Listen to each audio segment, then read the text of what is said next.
The Great Pacific Garbage Patch is one of the most infamous examples of marine plastic pollution. But it's not actually a vast island of floating trash, despite its expansive size. In places, it can resemble a cloudy soup due to the presence of microplastics. Microplastics come in many shapes and forms: fibers from textiles and even cigarette filters, tiny fragments broken off larger pieces of plastic, and microbeads like those used in toothpastes or face washes, which are small by design. Of the 10 million tons of plastic that enter the ocean every year, only about 1% floats on the sea surface.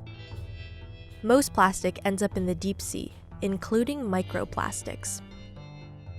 New research published in Science uncovers a previously unobserved setting in which these minuscule pieces of plastic can accumulate, and how these hotspots form. To evaluate microplastic abundance, researchers examined sediment from a variety of seafloor features in the Tyrrhenian Sea off the coast of Italy, from the continental shelf and slope, which is closer to the shore, to deeper parts of the water, down to 900 meters in depth.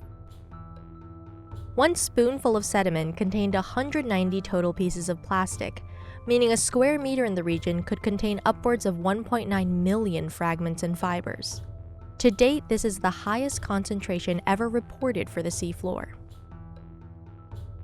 This sample containing 190 pieces was taken from a conturite drift, an area adjacent to strong bottom currents where gentle slopes of sediment pile up.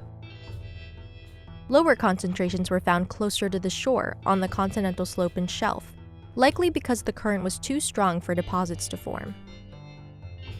This research demonstrates how deep ocean currents influence where microplastics end up, similar to how surface currents play a role in where garbage patches form.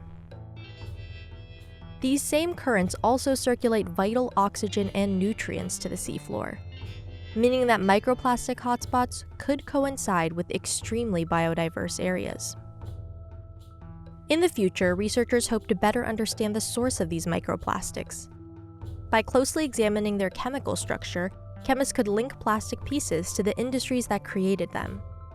Areas with other features, like submarine fans and canyons, are ripe for the next round of microplastic studies. As higher resolution maps of the seafloor emerge, researchers will gain better insight about where to locate more of the missing 99% of deep sea plastic.